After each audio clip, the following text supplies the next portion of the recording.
j'ai mis sur la table deux maquettes, constituées cette fois donc d'un plancher, chargé avec une masse M, de 4 poteaux, de même matériaux, de même section. Alors, devinons quel est le paramètre qui les distingue. La nature des liaisons. Alors, en tête de poteaux, les liaisons sont les mêmes. Par contre, en pied, cette maquette est celle-ci, fixée sur le socle par l'intermédiaire d'un boulon, et entre le pied métallique et le plateau en PVC gris, on a mis une petite plaque de bitume élastomère. Alors que là, on a essayé de fixer le plus rigidement possible le pied de poteau. On a deux cornières ici, de façon à essayer de reconstituer en pied ce qui ressemble le plus possible à un encastrement. Et quand j'ai demandé à mes étudiants de me faire une liaison en pied de type articulation, je leur ai demandé quelque chose de très très simple. Donc je ne voulais pas d'une articulation avec un axe.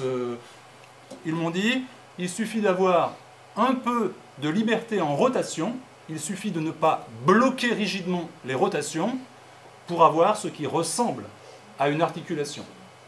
Effectivement, en pied là, vous voyez, le pied là se soulève un petit peu.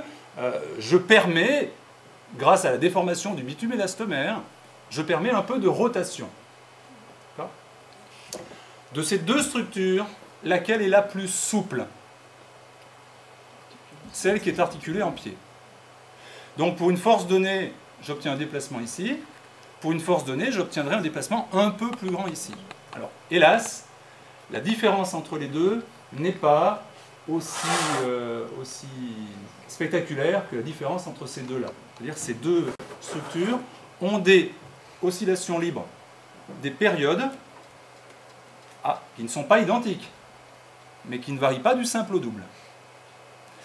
Alors je vais donc essayer avec la table vibrante de faire la mise en résonance. Le plateau va de plus en plus vite. Quelle est la première des deux structures qui va entrer en résonance? Le plateau va de plus en plus vite.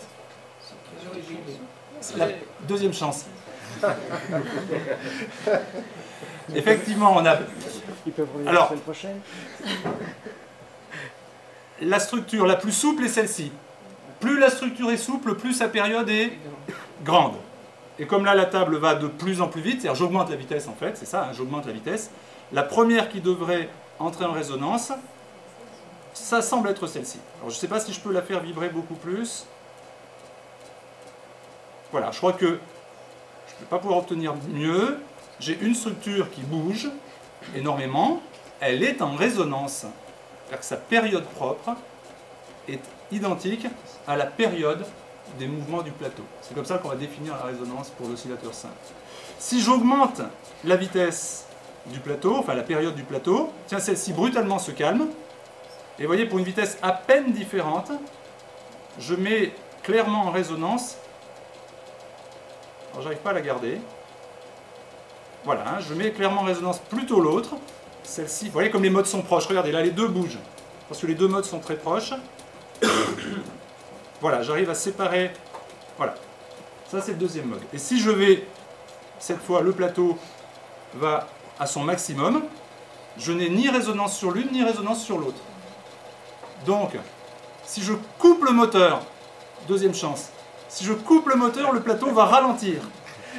Le plateau va ralentir. Hein, il est à son plus rapide. Je coupe le moteur, le plateau ralentit, je dois mettre d'abord en résonance celle-ci, et après celle-là. Je suis désolé, c'est pas très spectaculaire, parce que les modes sont très proches.